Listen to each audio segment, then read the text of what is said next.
Lahat po ng mga tao ay maraming mga pribilehiyong tinatanggap sa Panginoon at ang bawat pribilehiyo na mayan ay matapat tumbasan ng mga tungkulin. It is the balance in life that makes it beautiful. Sa pag-aaral po natin ngayon ng mensahe, pinamagatan nating 10 duties to life, among many others. Hindi lang naman 10 yan pero maganda na maunawa ang 10 ito. Ama namin sa langit, sapagkat kayo'y aming Diyos, sapagkat kayo'y aming tagapagtanggol, kayo aming pinupuri, dinadakila, pinasasalamatan, sinasamba. Napakasarap sumamba sa inyo, Panginoon. Napakasarap tumanggap ng pagpapalakas mula sa inyo. Pagpapalakas ng katawan, ng isip, ng aming loob, ng aming dibdib, ng aming espiritu. Punuin mo kami ng iyong kapangyarihan, Panginoon. Bigyan mo kami ng kaalaman na maunawaan kayo. At nawa, ang pagbubulay-bulay namin ng iyong mga salita, maging kapakinabangan sa amin at ikaluwalhati ng iyong pangalan sa aming buhay. Kayo, Ama, ang maging tagapagsalita. Gamitin yung lingkod nyo na tungtungan ng inyong paa, daluyan ng inyong mga pagpapala.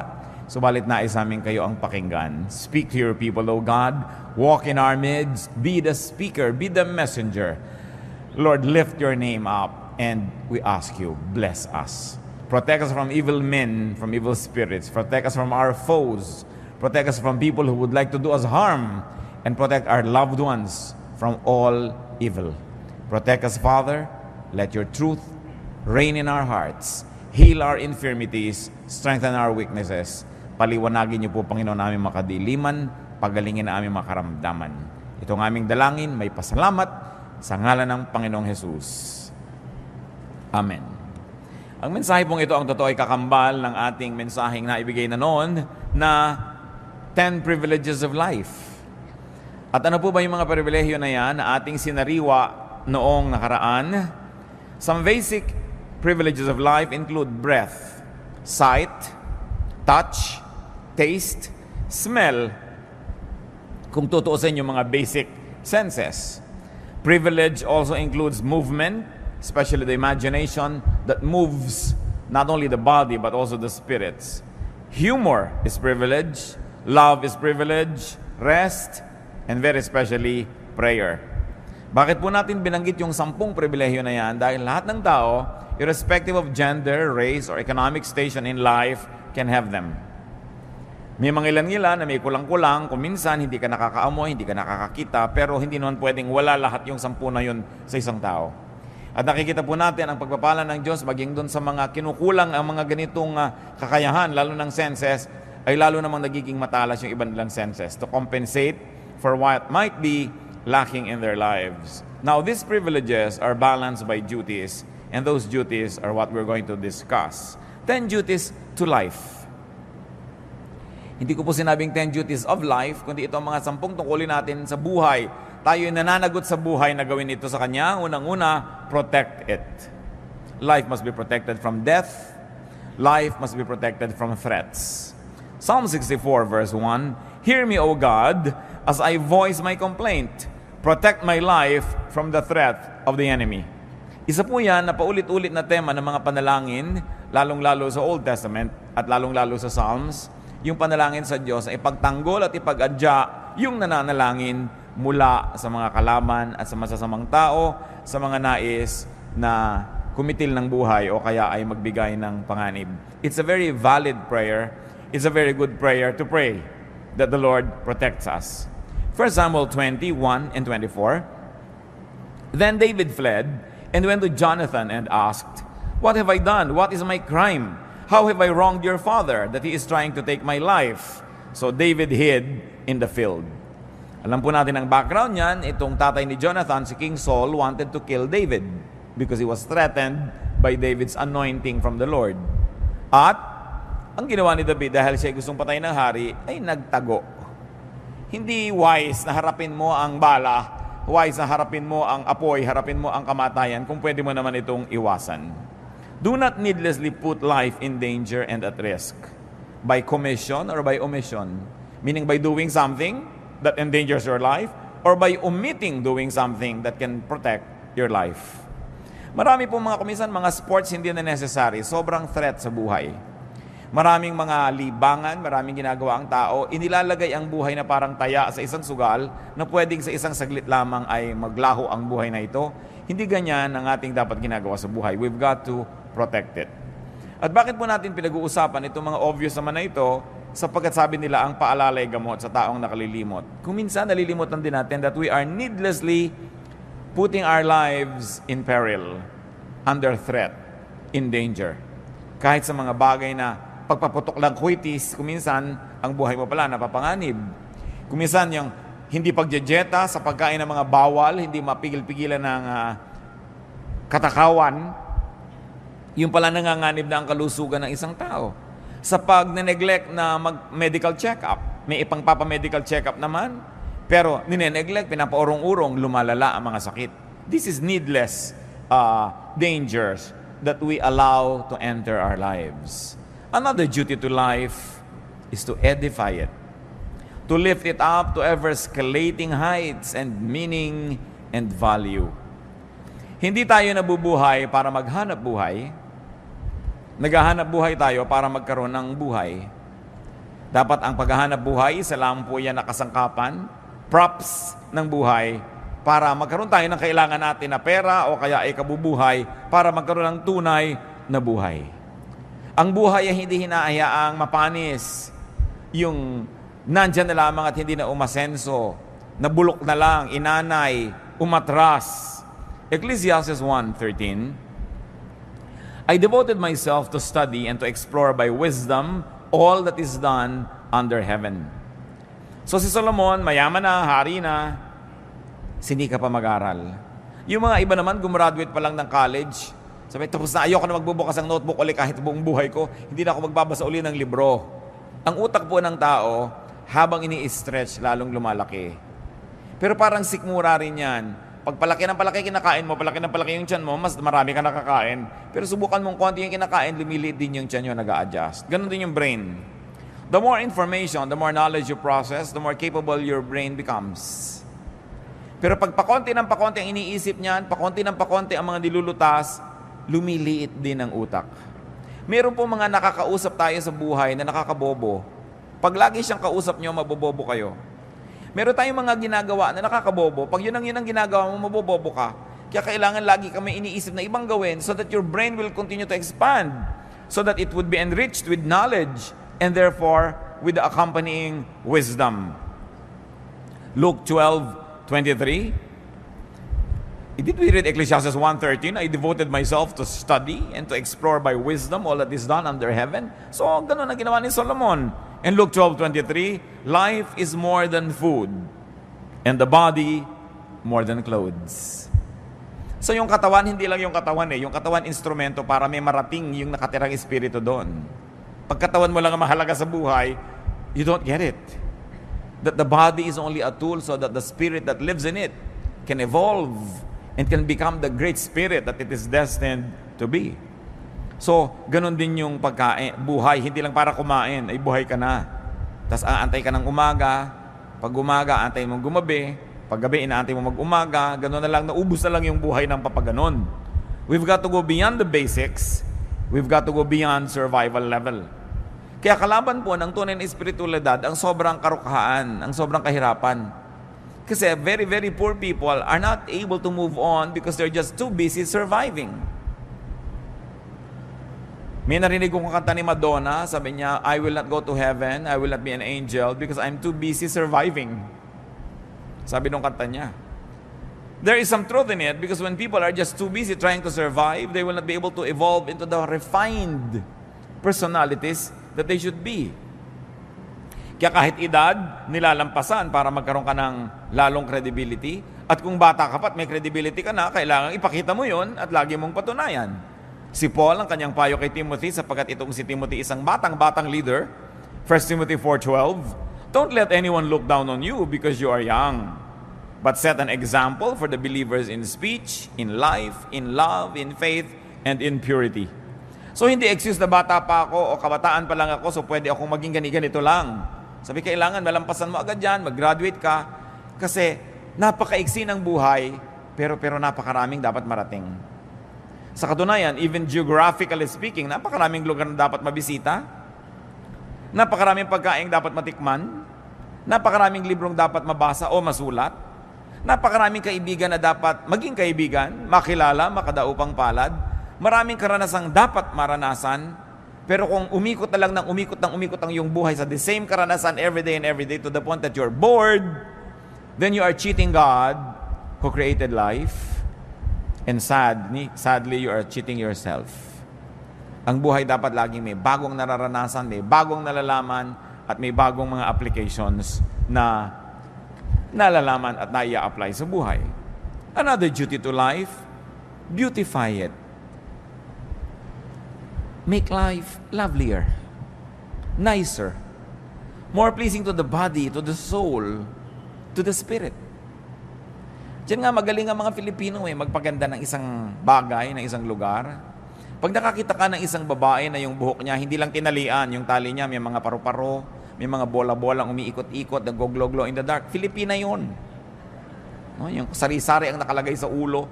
Hindi lang tinalian para huwag maggalawan yung buhok. Decorative pa, beautiful. Si Solomon, na napakatalino, anong ginawa niya? Ecclesiastes 2:4-8. I built houses for myself and planted vineyards. I made gardens and parks and planted all kinds of fruit trees in them. I made reservoirs to water groves of flourishing trees. I bought male and female slaves and had other slaves who were born in my house. I also owned more herds and flocks than anyone in Jerusalem before me. I amassed silver and gold for myself and the treasure of kings and provinces. I acquired men and women singers and a harem as well, the delights of the heart of man. So niya, name it, I had it. Ginawa ko. At hindi maliit na bagay na siya tinawag na matalino. Ang lahat dapat makita ng mata, tiningnan niya. Ang lahat dapat matikman ng labi, natikman niya. Ang lahat dapat mahigaan ng likod, hinigaan niya. At hindi lang ba siya nabubuhay, meron pa siya mga singers. Ngayon, madali yan maglagay ka lang ng iPad, magpatugtog ka ng cassette dyan o video, may tugtog ka na. Pero noong araw, kailangan pa ng mga live orchestra, nilalagyan. Bakit po nilalagyan ng musika ang buhay? Kasi nagpapaganda yan. Bakit nilalagyan ng kulay ang buhay? Kasi nagpapaganda yan. That's why the eye is able to see many shades of colors. That's why we can appreciate various shades of temperature. Lamig o init. Merong gusto mo kinakain mo na maligamgam. Merong gusto mo talagang nagbabaga sa init. Merong gusto mong nagyayelo sa lamig. And all of that are experiences that human beings were designed by God to explore and to enjoy. So beautify your life. Yung bahay nyo, maliit man, pagandahin. Ang gulo-gulo, ang dami-daming kalat, ang lihim lang yan, marami ka lang kahon. Paglalagay mo lahat sa kahon. Diba? Hindi nakasaburay-ray dyan sa bahay mo lahat ang bagay-bagay. No? Hindi yung ang gulo-gulo. Hindi kailangan ka maging mayaman para maging maganda ang kapaligiran. Nakikita natin kung minsan kahit mga dukha ng mga tahanan, mga lata-lata, nilalagyan ng konting bulaklak, namumulaklak, gumaganda. Beautify your life. Decorate your life.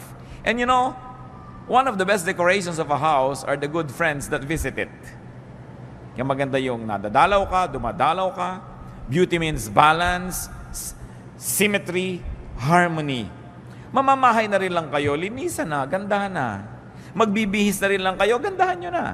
Kahit naman anong pagsasamahin yung kulay, pwede, pero ba't hindi nyo lagyan ng harmony? Pwede namang iplano yan kahit kukunti ang damit ng tao. Tingnan nyo yung kulay na bagay sa inyo at yun ay pagsusuot ninyo. Hindi yung kumisa na pagkakamalaki naglalakad na kortina. O sa lalaki ng checkered, akala ng mga tao, bintana kayo. Sa kailangan, tinitingnan mo, maganda ba to sa akin? Bagay ba to sa akin? Kailangan ay pinapaganda. Hindi lang kasi yun for you to feel good You also minister to others kasi nagagandahan sila sa nakikita nila. It is our ministry to beautify the environment and we are parts of that environment. Lalaki, babae, walang gender issue yung kagandahan. Kaya nga napakaganda po ng wikang Tagalog kasi sa atin yung ganda pang lalaki at saka pang babae din yan. Sabi natin, magandang lalaki. Di ba? Ganun din tawag natin. Hindi natin hinahati sa gender yung beauty. Because sabi nga ni Mrs. Marcos, a man who does not love beauty is only half a man. Dahil siyempre, kailangan nag-appreciate ka niyan. Another duty to life is to love it. Are you in love with life? Nagigising ba kayo sa umaga sa sabi nyo, I love my life? Mahihiga ba kayong, I love this bed? Kakain ba kayo, I love this plate? O eto na naman, dito na naman ako kakain sa gasgas na plastic na ito. Eh, ba't hindi kayo magpunta ng magandang-gandang plato? O ang dami yung magagandang plato, inaanay doon sa estante, tinitira ng mga bubuyog at gagamba. No? Kailangan gamitin niyo yung mga magagandang bagay na yan. You should love life. Huwag yung gutay-gutay na ang inyong mga tuwalya, tapos ang gaganda nakatago. Aanin nyo yun, di ba? Kailangan gamitin yun. Meron naman kahit tayo hindi mayaman, meron tayo niya magagandang tuwalya, mga pang-derby na mga bedsheet. Gamitin ninyo yan. Kasi pag pinagagamit nyo yan, nakita ng Lord na magagasgas na, makukulangan na, papalitan niya. Kaya kung minsan hindi pinapalitan, hindi naman ginagamit nakareserba. May reserba ka pa, gamitin mo. Subukan mo ang Diyos. Kasi alam nyo kung bakit. Ang Diyos mahilig sa maganda. God is God of beauty. Titingnan mo ang nililikha niya, mga bato, ang mga dahon, ang mga halaman, pati mga hayop. Ang gaganda. Kaya napakalaking kasalanan na pangit. No? Ngayon, yung pangit, hindi sabihin natin ganito ilong mo, ganyan ang buhok mo, pangit ka. No, there's no such thing. Because all human beings were made by God. So, ano man buhok mo, tuwid o kinky, lumalakad man yung suklay pag inilagay mo, ayaw lumakad. Pag may pumasok na insekto sa loob, di makawala. Maganda ka pa rin dahil Diyos pa rin ang gumawa ng kulot na buhok. Ang point lang, maganda ba yung gupit mo, bagay ba naman yung ginagawa mong ayos sa iyong sarili. Hindi pinag-uusapan yung height. Anong ginagawa mo sa katawan mo? Pinapabango mo ba yan? Pinapakinis mo? Love life. Kaya alam niyo po, kitang-kita niyo pag ang isang may bahay ay ganado. Pati ang niluluto niya, iba. May mga konti pang dekorasyon. Hindi ba sa inihagis na yung 3 tuyo doon sa, para naka-cross-cross na tuyo doon sa ibabaw ng mesa, wala ba ka-arte-arte? Pero pag ganado ang tao sa buhay, pati kamatis, sinihiwa niya na maganda, naka-arting ganon. Nakakita niyo naman nakakain kayo kumisa nung tinanggal niya yung takip, nakakaantok ang itsura ng ulam. Then, paano ulam ito? Wala namang ka-arte-arte sa buhay. So, love it. Romance life. Romance life. Napakahalaga na ang buhay natin pinapaganda. Do not hate life. Do not dislike and demean life. Do not be rude to life. Alam niyo po ba na yung buhay ay may buhay? Kaya nga buhay siya eh. So kung tayo ay magaspang sa Kanya, rude tayo, dinaramdam niya yon. Kung yung buhay ay ating pinababayaan, hindi pinapansin, dinaramdam niya yon. Kung hindi natin inaalagaan at pinapaganda, pinagdaramdam ng buhay. At kung yung buhay mo ang nagdaramdam, ano mangyayari sa buhay mo? Kaya kailangan we romance life. Ecclesiastes 6:3. A man may have 100 children and live many years, yet no matter how long he lives, if he cannot enjoy his prosperity and does not receive proper burial, I say that a stillborn child is better off than he. So nakita niyo po ang mga particulars itong si Solomon hanggang libing. Sabi, kailangan maganda ang libing.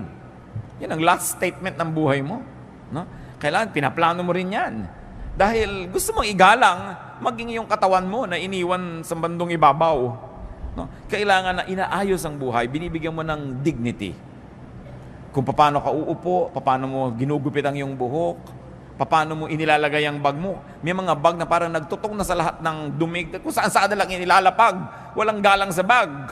No? May mga gamit na gas kasi hindi ginagalang, hindi nililinis. When you love life, life will love you back. May buhay ang lahat ng bagay. At kahit masabi mo mga bato, mga bakal-bakal na walang sariling buhay, Diyos ang may bigay noon at Diyos ay nagdaramdam. Kung mga binibigyan niya, pinapabayaan lang. Kayo ba? Kung may ibinibigay ka sa mahal niyo sa buhay, tapos hindi inaalagaan, hinahagis-hagis lang dyan, di ba naghihinanakit kayo? Eh ang Diyos na nagbibigay sa atin ng lahat ng tinatangkilik natin. Meron kayo isang leather bag, nakikinis-kinis nyo ba? Napupunas-punasan nyo man lang ba yun? Di ba? Yung bahay ba naman natin, inaayos-ayos natin. Napakahalaga. Psalm 90 verse 12. Teach us to number our days aright, that we may gain a heart of wisdom. Anong hinihiling dito sa panalangin? Turuan niyo po ako, Panginoon, na bigyan ng katuturan ang bawat araw ng buhay ko. Love life by not wasting time. Love life by getting the most out of time.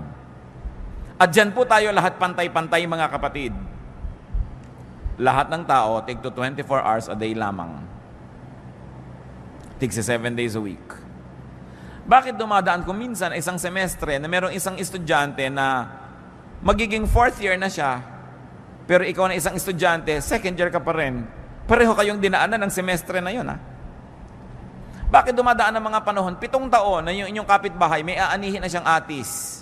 Kasi nagtanim siya 7 years ago. Ikaw na walang itinanim, titingin-tingin ka lang sa atis niya. Pareho kayong dinaanan ng 7 taon. Pare-pareho po tayong dadaanan ng 5, 10, 15, 20, so and so on, na mga taon. Pero may nangyayari ba sa mga taon na dumadaan sa ating buhay? Nadadagdagan ba tayo ng kaalaman? Nadadagdagan ba tayo ng wisdom? Mas bumubuti ba ang ating puso? Mas bumabait tayo? Mas rumurunong tayo? Yun ang napakahalagang mangyari sa buhay. Love life and live it. Yung buhay dapat ipamuhay. Go gladly through the motions of living. Ano ba yung mga motions of living? May mamamatay, may mauospital, may ooperahan, may dadalawin, may mangungutang, may sisingilin, may babayaran, may papakinggan, meron kang sasabihin. These are the motions of life. The activities and the rituals, both great and small, of living. Kakain ka, maghuhugas ka ng plato, mamamalengke ka, ililigpit mo mga pinamili mo. These are the motions of life. Ginagawa nyo lang ba yan dahil dapat gawin? Ginagawa na rin lang mga kapatid, enjoy it. Naghihiwa na rin lang kayo ng manok. Di ba? Alam mo yung nag-enjoy humiwa ng manok, walang nababaling buto sa hita. No? Dahil alam niya kung saan niya hihiwain. In fact, gagawin lang ng kamay niya, bali ang buto. No? Pero yung mga ibang tusok-tusok yung buto, durug-durug, wala yata sa mudang nagputol ng manok na ito. No? By the way, ang galing ng mga Pilipino magputol ng manok, ha? Merong isang batang lumaki sa Amerika nung nagbalik bayan dito, sabi niya, I didn't know that a chicken could be cut up so many pieces. Talaga ganyan dahil maraming kakain. No? Naparami talaga ang manok. Daig ng mga ginang dito sa Pilipinas sa mga surgeon. No? Pagpaparami ng ulam. Pero ayusin mo na yan. Ayusin mo na, dadabog-dabog ka. Enjoy every minute. Because if you work for 1 hour or 2 hours, may nililinis ka, hinuhugasan mo yung mga balat ng talaba, o kung ano man yun, at nagdadabog ka, nainis ka, kapatid, ikaw nalugi nun dahil may dumaan na 1 oras na hindi mo na-enjoy. At hindi na babalik ang oras na yun kahit kailan. Kaya lagi kong sinasabi sa mga magulang ng mga bata, enjoyin nyo na mga anak nyo. Yung para kayong puno na laging sinasampa ng anak nyo. Pagdating ng araw, ni ayaw niyang makita kayo kasama sa mall. No? So habang laging nakasama, isama ng isama, laging pabuhat ng pabuhat, buhatin. Hindi laging ganyan yan. Dumadaan ang panahon. Mabuti na yung walang pinagsisisihan. Ecclesiastes 9, 7-10, Go eat your food with gladness and drink your wine with a joyful heart. For it is now that God favors what you do. Always be clothed in white and always anoint your head with oil. Enjoy life with your wife whom you love all the days of this meaningless life that God has given you under the sun, all your meaningless days. For this is your lot in life and in your toilsome labor under the sun. Whatever your hand finds to do, do it with all your might. For in the grave where you are going, there is neither working nor planning, nor knowledge, nor wisdom. Sabi niya, gawin mo na lahat. Gawin mo with feelings. Mag-aayos ka ng bulaklak, sinaksak mo na lang bigla doon sa baso yung mga bulaklak. Gandahan mo. Diba? Magtitiklop ka ng kumot, hindi pantay-pantay yung mga sulok. Gandahan mo. Isasalansan mo ang mga tuwalya sa cabinet. Gandahan mo. Sabi gano'n, para lahat ng ginagawa mo, meron kang satisfaction. Tuwang-tuwa ka. Nag-enjoy ka sa buhay. Do not just exist. Live. Have a life. Have excitement. Have passion and feelings. Yung kakain kayo ng sopas, ang lamig-lamig. Mas gano'n na ba kahirap initan yan? Lagi na lang, hoy, huwag ka na magdagdag ng hugas yung plato. Dito tayo kakain sa tansan. Ano ba naman, napakahirap namang kumain sa tansan. Tapos ang chopstick mo, toothpick. Para madali ang paghuhugas. Mano bang humabahaba ng konti ang paghuhugas nyo? Nag-enjoy naman kayo sa maganda nyong hain. Naglagyan ng kulay ang buhay. Yung mga ganong tao, pag nananaginip sila, alam nyo, black and white ang panaginip. Dahil walang buhay eh. Go gladly through the stages of life. Nagiging bata tayo, nagiging kabataan, nagiging young adult, nagiging mga senior, lahat yan maganda. Kung tayo tumatanda na, don't hang on needlessly to youth because there is enjoyment that is unique. No? to those who are advanced in years. 1 Corinthians 13:11, when I was a child, I talked like a child. I thought like a child. I reasoned like a child. When I became a man, I put childish ways behind me. So may panahon ng lahat. May panahon. Hindi ikinakaila yung edad. Lalo mga Kristiyano, magunos dili kayong birthday. Ilang taon na po kayo? Hindi masabi pag above 50. Dapat very, very gladly you say. Dahil maraming tao hindi nakakaedad na mamatay na. So bawat edad na nadadagdag sa isang buhay ng tao, pinagdiriwang yan, ipinagmamalaki. No? Ipinagpapasalamat, hindi inililihim. Bakit nakakahiyang umidad? This is foolishness. We should be grateful. Every added year is grace from the Lord. Job 14:1-2, man born of woman is of few days and full of trouble. He springs up like a flower and withers away. Like a fleeting shadow, he does not endure. Nakita nyo ang pagpapakita ni Job kasi noong mga panahon na yun, problema siya eh. Niya, buhay, mahirap yan, maiksi, sasandali. And it's true. Bakit ngayon sasayangin ang sasandaling buhay?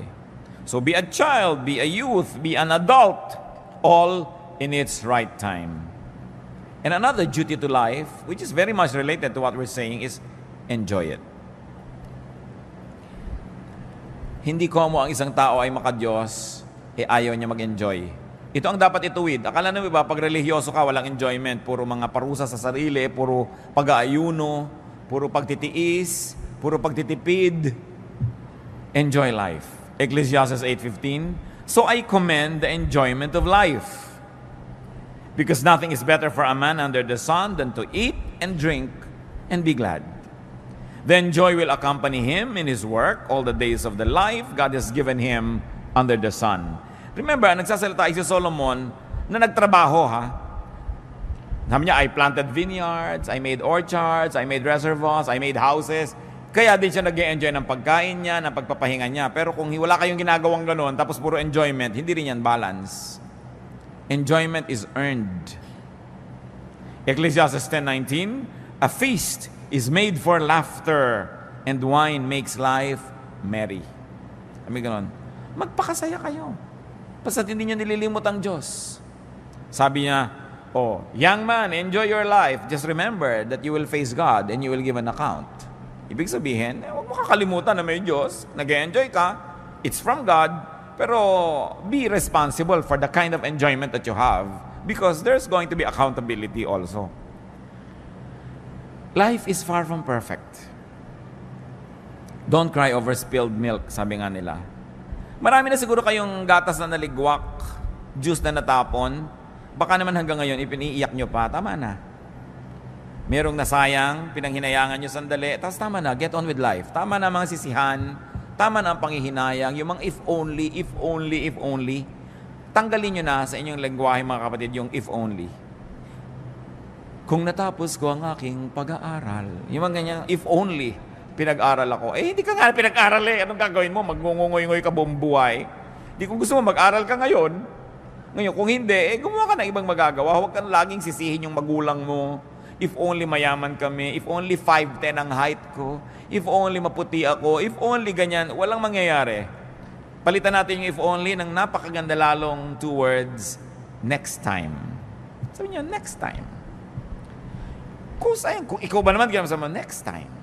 Dapat ganitong ginawa mo. Tapos na mo, next time, we'll do it. Maganda yan. Dahil meron namang next time eh. Do not wallow in misery. Do not be possessed by regrets. Tama na ang panghihinayang at lalong-lalo na tama na ang pagsisisi, pagsisisihan, paninisi sa kapwa at sa sarili. Do not be possessed by sadness.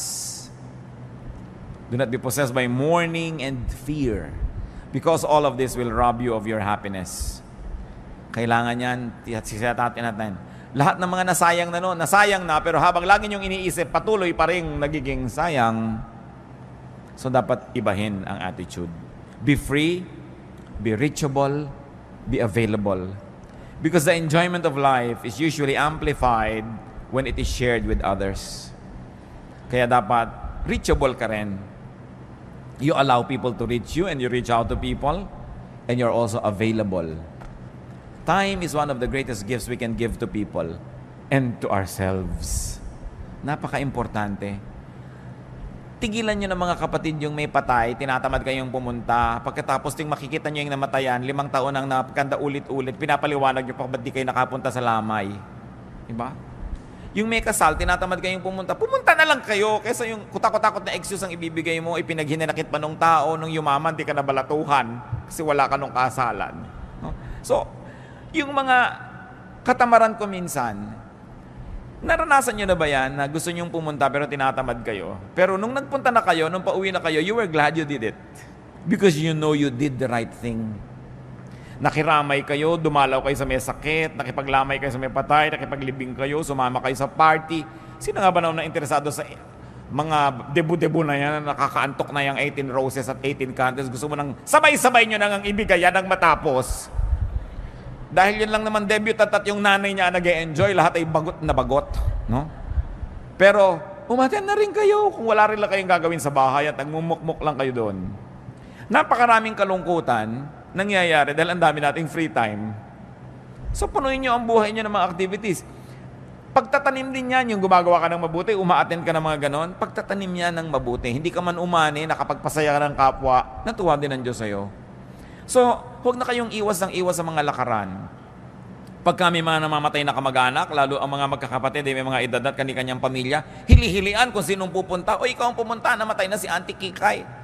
Ikaw na, ako na nagpunta kay Chu Apeng. No, nagtituro-turuan. Ba't di nila kayo magpunta lahat? Kasi asaya din namang reunion yung lamay eh. No? Pag nandun ka na rin naman, mag-e-enjoy ka na rin. Pero paano ka mag-e-enjoy kung kagalit mo yung hipag mo, kagalit mo yung pinsan mo, kagalit mo yung kaeskwela mo nung grade 6 dahil siya ang naging most cheerful. Naagaw sa'yo ang medalyang lata. So yung mga dapat baggage na yun, mga tapusin na yan. Get on with life and enjoy what else remains of it. Another duty to life, multiply it. Paramihin. Physically, life must be multiplied. Utos yan ng Diyos. Genesis 8:17, bring out every kind of living creature that is with you, the birds, the animals, and all the creatures that move along the ground, so they can multiply on the earth and be fruitful and increase upon it. Genesis 9:7, sabi kay Noah, as for you, be fruitful and increase in number, multiply on the earth and increase upon it. So you multiply physically, but very importantly, we multiply essentially. We multiply, magnify the essence of life, the spirit of life. And you multiply life in terms of fruits and production, in terms of works and meaning. Dapat lalong nagkakaroon tayo ng halaga, marami tayong nagagawa, marami tayong napoproduce. Kumisan ay kinakalungkot ko po sa mga Philippine products. 20-30 taon na ang lumipas, itong kaong na ito para ko mabuksan, kailangan ko pang initan sa kalan yung takip niya, makipagtunggali ako sa takip, gumamit ng liyabe, gumamit ng kung ano, para ko makuha yung laman na kaong na lasang preservative. Ang kaong, ang makapuno, ang natadiko ko pare-pareho ng lasa. Walang product development. Napapansin niyo ba yun? Pag pumunta kayo sa Pangasinan, yung bibili yung tupig, o yung bibili nyo diyan ako, nakabalot pa rin sa dyaryo hanggang ngayon. No? So, hindi na ba mai-improve ang packaging yan para maging world-leading, world-class man lang? Bakit walang development na ating mga produkto? Papangit pa nga yung iba, yung dating bukayo, na nyugang nakakain mo ngayon, kusot na yata yung laman. Umaatras pa. Pero alam nyo, sa tao nangyayari rin yan. Ano ba naman itong taong to? Nung huli ko itong makita, wala itong topic, kundi yung asawa niya. 3 years later, asawa pa rin niya ang topic. Wala nang iba. Yung ang repertoire mo napaka-limited. May mga tao po ganyan, ang 3 lang alam na topic. Ang kanyang asawa, ang kanyang apo, at ang kanyang mataas na blood sugar. Napakalaking pagdurusang makatabi mo ang tao ito kahit sa ang lupalop ng mundo kasi yun ang topic nyo. Wala nang iba. So pansinin nyo mga kapatid, baka kayo yun. Yung iniiwas-iwasan na kayo ng mga tao dahil pag-uusapan na naman namin ito, yung cholesterol niya. Yung, wala nang alam na topic kundi ganyan. Kailangan pinapalaki ang mundo, pinapalaki ang repertoire, pinapalaki ang performance mo para mas enjoy ang mga tao, mas enjoy ka rin. Isaiah 54:2, enlarge the place of your tent.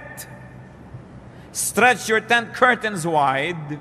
Do not hold back Lengthen your cords, strengthen your stakes. Ang ganda ng metaphor tungkol sa tent. Ang pinag-usapan yung lubid na humihila doon sa mga gilid ng tent at yung mga tukod niya na nandun sa gitna para huwag matumba yung tent. Sabi, tibayan mo yung tukod, habaan mo yung mga tali, haltakin mo yung mga tent mo. In other words, palakihin mo ang iyong mundo. Kung di nyo ma-spell nung araw yung Mississippi, 20 years later, hindi nyo pa rin ma-spell. May problema kayo sa buhay. Diba? Insecure kayo sa pronunciation ng mga nakikita nyo sa mga French menu sa restaurant. Diba? Hindi nyo alam kung ano ba to, hors d'oeuvres ba ito? Hindi natin alam, hors d'oeuvre pala ito o kung ano man. Ba't di nyo pag-aralan? Kabisohiduhin nyo lang, hindi kayo kailangan magkabisa ng more than 20 French words, mabubuhay na kayo sa restaurant. Diba? Pero lagi na lang, hindi ko alam to i-pronounce, ayokong pag-usapan yung mga bagay na yan. Marami mga Kristiyano hanggang ngayon, akala nila yung Titus Relo. So, paano ba yan? No? Akala nila si Sodom and Gomorrah are lovers. As in Romeo and Juliet. Parang 20 years ago, excusable yan, sister. Pero kung hanggang ngayon, ganun pa rin yung utak mo, napakalaki ng pandarayang ginawa mo sa buhay. Kasi hindi ka umasenso. No? Do more. Plant more. Stretch yourself. Kasi kaya. Nakakita ba kayo ng mga gymnast? No? Minsan tuwan-tuwa ka na, may dala kang platito, hindi nahulog. Pero nakita nyo ba yung may mga 5 platito pinapaikot na ganyan, tapos meron pang mga laman na chandelier yung platito? Tapos nakasakay pa siya sa bisikleta, iisa ang gulong, habang namimisikleta siya sa alambre. Nagagawa ng tao, ba't di mo magawa? Ibig sabihin, nagagawa yan. Pag nagagawa yan ng iba, nagagawa ng lahat. Kaya lang, nag-train siya, nagbuhos siya ng panahon. Kaya huwag na tayo patuloy na magkubli doon sa mga hindi natin magawa. Gawin nyo. Pag-aralan nyo. Yung mga iba, tumanda na lang, ting merong party sa tabi ng swimming pool, hindi ako marunong lumangoy. Parang 10 years ago, nung reunion natin, di ka na rin marunong lumangoy. 10 taon nang lumipas, di ka wala nag-aral lumangoy. At magkikita pa tayo kung sakaling bubuhayin ka pa ng Diyos ng 10 more years, hindi ka pa rin marunong lumangoy, lulunurin na kita niyan. Wala kang asenso sa buhay. No? Kailangan umaasenso ang tao. Yung hindi natin mapagtugma-tugmang subject and predicate. No? May S ba o wala yung verb? Absent ka kasi na tinuro yun. Ano? So, pag-aralan, nasa libro naman eh. Yung hindi kasi ako marunong magluto ng dinugan, hindi ako kasi marunong magluto ng potsero, 3 years ng excuse yan, hanggang hindi pa rin marunong magluto.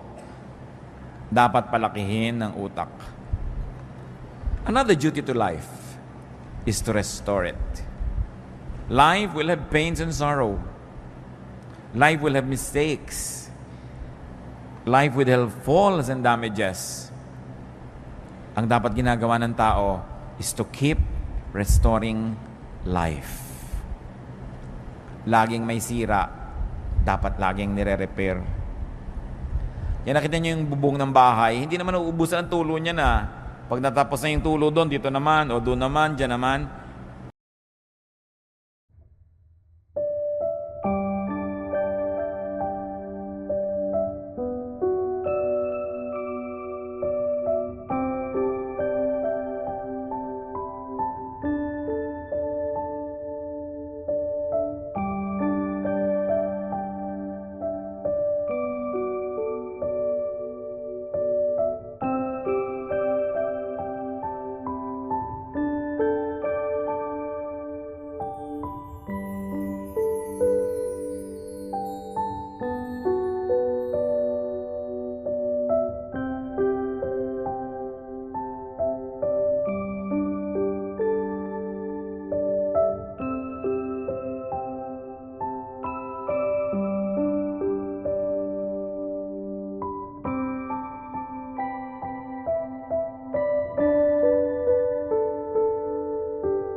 Pero gawa ka ng gawa kasi nagkakaroon ng mga bagong tulo eh. Linis ka ng linis kasi nagkakaroon ng bagong dumi. Sulsi ka ng sulsi, nagkakaroon ng mga bagong pilas ang damit. Ngayon, ganoon din ang ating emosyon. Ganoon din ang ating espiritu. Nagkakaroon ng mga bagong kabiguan. Nagkakaroon ng mga bagong kasalanan. Nagkakaroon ng mga bagong kakulangan. So anong gagawin mo? Keep restoring, keep restoring, keep restoring. Because life is really like that. Psalm 103 verse 14, God knows how we are formed. He remembers that we are dust. Diyos man, naaalala niya, alabok nga pala ang tao. So, hindi ka na rin laging pinaghahanapan. Pinagpapasensyahan ka, pinapatawad. Ganon din dapat ang ating policy sa ating sarili at sa ating kapwa. Kung nakakasala, ihingi ng tawad sa Diyos. At kalimutan na, tama na. 1 John 1:19, if we confess our sins, He is faithful and just and will forgive us our sins and purify us from all unrighteousness. Mga mag-asawa lalo na, sigurado magkakaroon ng pagkukulang asawa nyo sa inyo. Ang nagtatagal lang, yung nagpapatawaran. Nagpatawad kayo. Kung nagkamali ang asawa nyo, talaga namang makapilas-pilas ng pusong pagkakamali. No? Parang gusto niya na talagang uminom ng lason, tumalon sa dagat, pasabugin ng lahat ng granada sa loob ng inyong tiyan, sa sama ng loob nyo. Ano magagawa nyo? Nangyari na. Lalo tumihingi naman ng tawad, patawarin nyo na. At kung pinatawad nyo na, huwag nyo na ungkatin. Tapos na. Tama na. Get on with life. Yung minsan kayong nasaktan, tama na. Pero yung inuungkat nyo yan, yung hinuhukan nyo yung bangkay ng nakaraan, masasaktan kayo muli. Gusto nyo yun? Lagi nasasaktan? Let's forgive. Because we also need forgiveness from God. Pick up the pieces. Stand up. Rise whenever you fall. Nasunog ng asawa nyo, bahay nyo. Sorry. Tumira muna kayo sa bahay ng posporo. Tupperware na malaki. Anong gagawin nyo? Papatayin nyo siya, di nawala na kayong bahay, nawala pa kayong asawa. Doble nawala. Nangyayari yan eh. Damay-damay tayo. Yung mga mahal mo sa buhay, may gagawin pagkakamali, sinasadya mo o hindi, nadadamay ka. At ganoon din naman eh, may gagawin din tayong madadamay din yung iba. Part of life. So sabi ni Solomon, be wise. Learn how to live. Kaya sabi niya, enjoy, enjoy, enjoy. Kasi sabi niya, may mga moments, kahit gusto mo, hindi pwede mag-enjoy. May mga moments, gusto mong kumain na masarap, wala kang pera. So pag may pera ka, may gana ka, kumain ka na. Kuminsan naman, may gana ka, wala kang pera. Kuminsan, may pera ka, wala kang gana. Pag nagtagpo yung dalawa, fiesta. Eat. No? Sabi ko noon, pagka nagkataon na masasaya kayo lahat, mag-enjoy kayo, magsaya kayo. Hindi yung eto yung asawa mo, sayaw tayo, darling. Ayoko sumayaw. Mag-aral ka sumayaw. Huwag kang killjoy sa buhay. Ayoko. O kaya, pakakantahin ka, kanta ka. Ayoko. Nung mahawakan ng mic, ang ika-17 ko po kaawitin. Hindi na maawat. No? Huwag kayo laging pakipot ng pakipot, ayaw ng ayaw sumali. Akala mo mababawasan ng dangal, bababa sa dambana kung gagawa ng mga kabaduyan sa buhay. Do this. Life has so much breadth and width and length that it must be enjoyed. Allow yourself to be restored and allow others to be restored as well. I think one of the great achievements of life is this. How many lives you helped restore? How many lives you allowed to be restored through your cooperation and forgiveness? Yan ang mga medalya ng buhay. Ilan ang nakabangon dahil pinayagan nyo? Ilan ang nakabangon dahil ibinangon ninyo? Napakasayang achievement yan sa buhay. Be changed. Be restored. Be reinvented whenever needed. No? Live the phases of life and live many lives, many roles, many times. Kung meron po tayong mga ugali na nagpapabawa sa atin para ma-appreciate yung life, sabi sa Romans 12:2, be transformed by the renewing of your mind. Kumisa kasi biktima tayo ng maling pagpapalaki. Pero pag na-realize na natin na mali yun, di talikuran natin yung mali na yun, itama natin ating buhay. Lalong-lalo kung may ugali kayong mahirap kayong makasama, may ministration kasi tayo sa kapwa eh. Kung minsan enjoy na enjoy yung pamilya, nakikita yung mukha nyo pagkahaba-haba, pati enjoyment nila nababawasan. Ikakasal yung anak nyo, naninimangot kayo dahil ayaw nyo sa manugang nyo. Diba? Hindi naman kayo magwawagi, huwag na kayo nakikipag-contest sa manugang. Hindi kayo magwawagi, promise. So makikooperate na lang kayo. Be wise. No? Kaya napakahalaga na natututo tayo sa mga karanasan ng mga nauna sa atin. Alam niyo na sityabekin ninyo, inaway yung manugang, pati anak niya, nagalit sa kanya, tapos gokopyahin niyo na naman ngayon yun. Yung mga manugang naman, alam niyo na nahihirapan yung asawa niyo dahil ayaw niyo maging submissive sa nanay niya. Marami na kayo nakitang ganun, kukopyahin niyo na naman, nagiging impyerno yung buhay niyo. Hindi naman tayo kinakapos sa mga halimbawa sa paligid natin. Bakit kinokopya pa natin yun? Yung mga magulang na saksakan ng dadamot sa anak, saksakan ng mga susungit, nakita na natin ang masasamang effect. Tapos kayo na naman, inuulit nyo na naman yun, sungit-sungit nyo na naman. We should learn from many lives that are lived around us so we can save on the tears and the agony.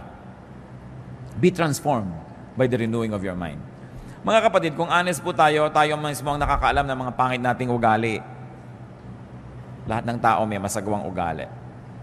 Ang totoo nga, isa yan sa mga katotohanan ng buhay na maraming tao talaga masama ang ugali kesa sa mabuti ang ugali. Diba? Ngayon, ang tingnan natin, masama ba yung ugali ko? Ano ba yung masama sa ugali ko? Paano ko ito ayusin? Huwag natin laging tingnan yung ugali ng iba. Sabi nga, tapat ko, linis ko. Diba? Ugali ko,